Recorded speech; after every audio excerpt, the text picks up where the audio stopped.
let alone the historical subject. The problem with a lot of historical fiction, or subjects of historical fiction, is that they don't actually make very good stories. And that's really because most of our lives are too messy and too disorganized in narrative form.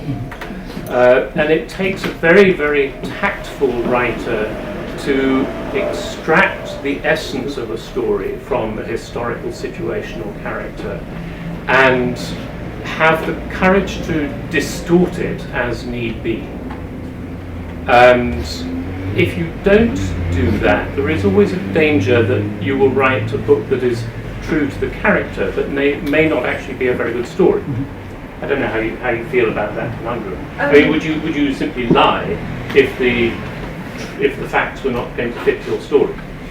Well, I certainly acted on hunches. I mean, it's not the same as writing a biography.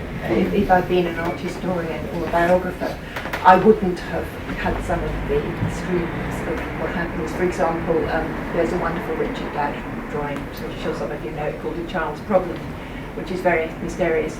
And when I looked at that, I had a very strong feeling, an atmosphere of child abuse. And that was where the story comes from, that as a 13 or 14-year-old Richard was abused at Cobham Hall. I mean, a non-fiction writer wouldn't dare act on such an instinct or intuition, although they might have it. But as a fiction writer, you're free to do that, and that's wonderful, I think. We're lucky.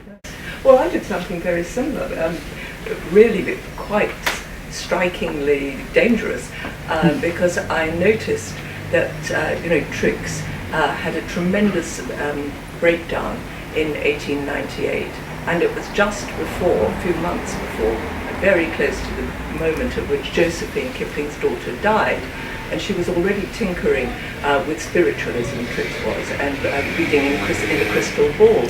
So I made her see in the crystal ball this small white coffin and know that it was Josephine. And because she was completely inhibited from her childhood in talking to people, telling people what she felt, being open, she felt that she could not tell Rudyard. It was all too terrible. She had to contain this awful stuff, and that precipitated the breakdown.